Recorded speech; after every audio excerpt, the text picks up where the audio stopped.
Magandang araw mga kaibigan. Bigyan natin ng reaction, opinion itong post ni MG Kiambao Reyes. Isinare niya ang pahayag ni retired Supreme Court Justice Noel Tiham. Reaksyon niya sa mga pahayag ni Atty. Lorna Kapunan, yung tinatawag na scammer si BP Sara.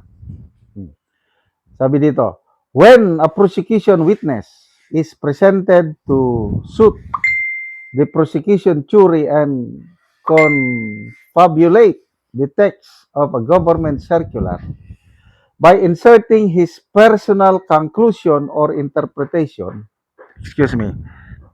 that is pure mental dishonesty to distort the truth and rationalize falsehood.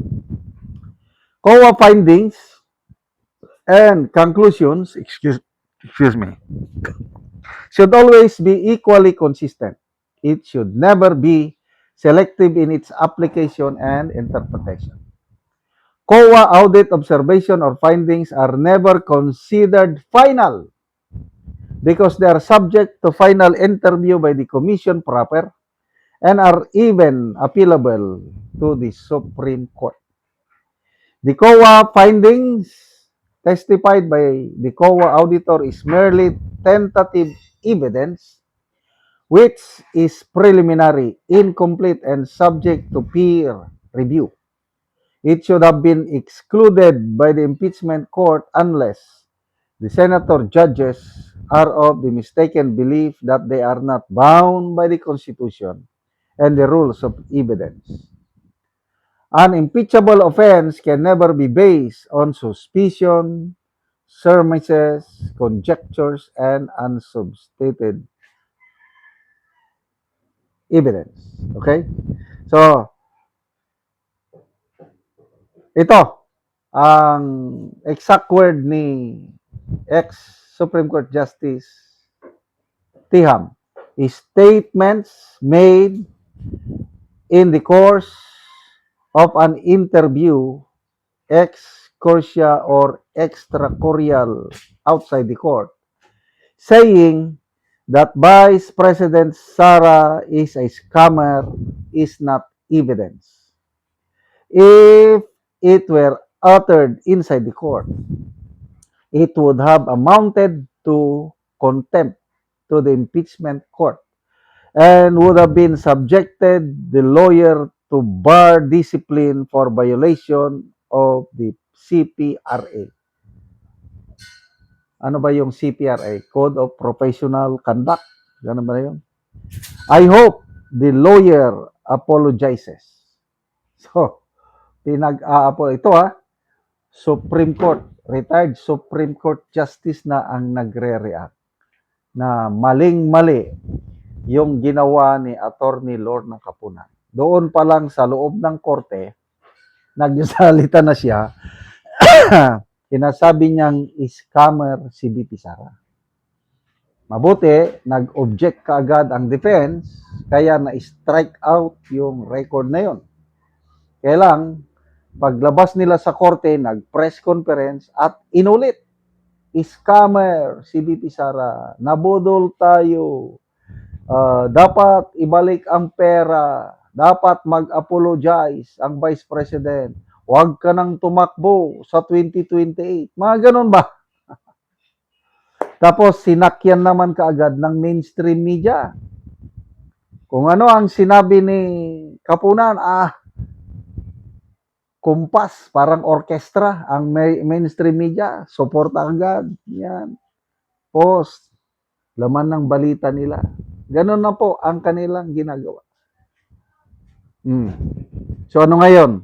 Anong reaction ngayon ni Atty. Kapunan? I hope the lawyer apologizes. Ano sa tingin nyo? Mag-a-apologize ba siya? Tingin ko, never. Kasi, yun ang kanilang gustong mangyari.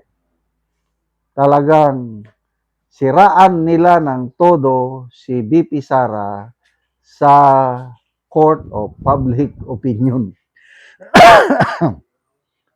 Ang hindi nila ma-realize, itong mga DDS,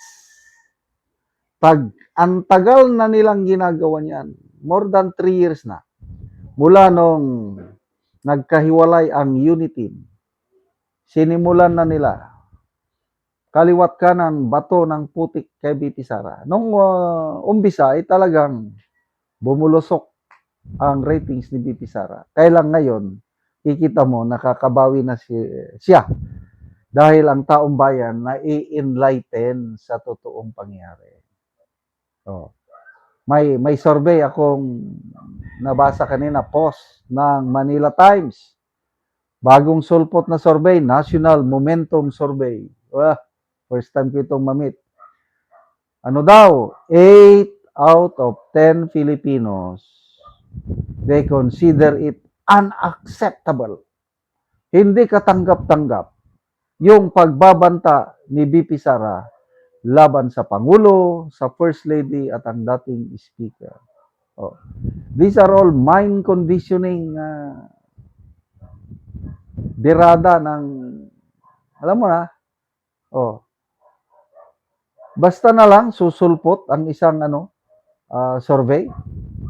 Mabuti kung survey yan ng SWS, survey ng Pulse Asia, Publicos Asia, WR Numero, yes, paniniwala natin. Kailan kung mga ganyan, National Momentum Survey, Okta Research, Tangeray, RP Mission Development Incorporated, bantayan nyo ito ha. Huwag na po tayong maniwala dahil part ng propaganda nila para sirain si BP Sara. Okay, pasa lang tayo sa mga comments. Thank you sir for this, sabi ni Grace Igbo. Roy Abalos, slandering someone outside the court is not proof. It is just a smear, and a smear is not evidence. Words without proof are nothing but noise. Kaya lang, kung salita sila ng salita, later on it becomes truth. Kaya lang, tama, dito sa social media, yan, maraming vloggers na kumukontra. Kaya kung ano ang ibato nila labang kay BP Sara, sa social media man nakukontra. Kaya ang taong bayan nababalanse at hindi basta-basta ngayon naniniwala. Salamat mga kaibigan sa inyong pagsubaybay sa channel nito. Nakakatulong kayo ng malaki sa tribong Talanding ng Bukidnon dahil ang sweldo natin sa channel na ito is pantulong po sa tribo. Namimigay tayo ng libreng yero at pako para makapagpatayo sila ng mas maayos na tirahan. Panoorin nyo ang video na ito. Ni anak ko diri sa gipatindog nga balay ni Janmel nga taga Sitio Malipayon. Sumuna ni ang gipatindog nga balay nga pagaatupan karon ug mo na ni ang ngero nga gitabang nga gihatag sa iya nga iyang iatop karon.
O karon human na gyud ang pag-atop sa balay ni Janmel.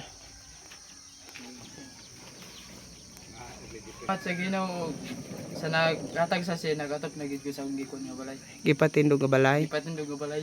Oo, so nakigpuyo lang dai ka sa imong mama. Oh. So pila na kabulan nga nakigpuyo ka? So dugay-dugay na gyud. So karon pa ka nakabalay. So salamat kayo.